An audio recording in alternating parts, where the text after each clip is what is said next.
everyone, I'm about to go and hand in my master's dissertation, so you're welcome to come along and see how it goes. I'm looking forward to just being over and done with, but hopefully it wouldn't take too long.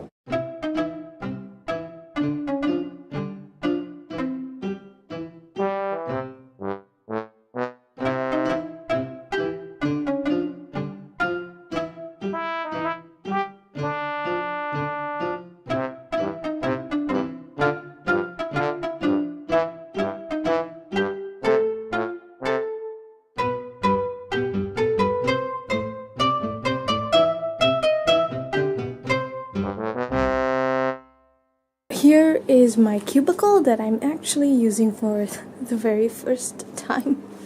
So it was a crazy day. All the technical things that could go wrong went wrong, strangely. But in any case, everything is done and I'm free. My master's is over. I'm very happy for that.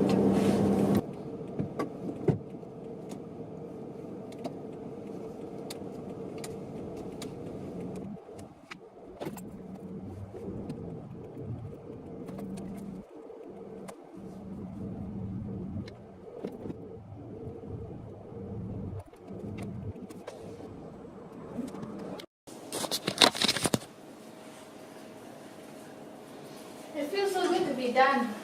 Huh? It's very nice to be done with it.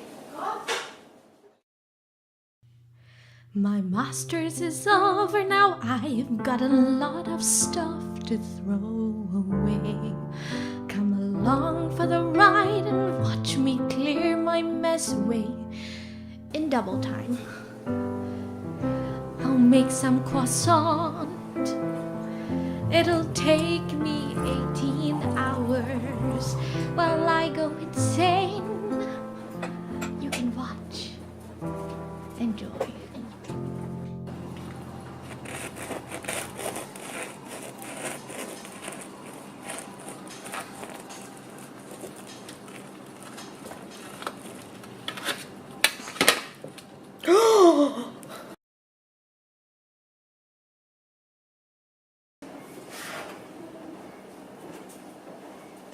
Okay, so I'm going to show you guys how I made croissant for the very first time.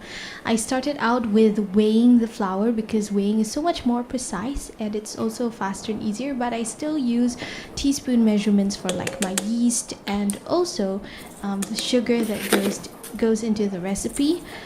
Then I'm going to stir everything together, and while stirring I realized that I should have started with the milk that's required in this recipe because it needs to be boiled and subsequently cooled. So I weighed out the milk, then I put it to boil in the microwave, watching it and doing jumping jacks at the same time to lose some weight. Then I took the milk out and poured it from jug to jug until it cooled. Then I added the salt to the recipe and cleared some things off the counter. I'm just gonna show you like our lovely baking drawer because everything is so nicely organized. Not by me. I'm not the one who's good at all these like organizing type things. So this very simple dough of flour, salt, sugar, yeast, and milk gets kneaded together in my stand mixer, then put in a bowl and covered to chill in the fridge overnight. The next day I need to start with the butter, so I'm pounding out the cold butter and trying to work it into a square. Then the butter needs to be folded into the flour, but it's a very boring process that I did not film. Instead, while waiting for the butter to chill, I was also working on a sewing project, which is a lot of fun because I haven't sewn in a while. These are the layers of the croissant. After like 5, I miscounted, so I folded it 5 times instead of 4. Then I rolled the dough out, and it was very difficult to roll, which is why the dough became very sticky and soft. I cut it into rough triangles and tried my best to shape them into croissants.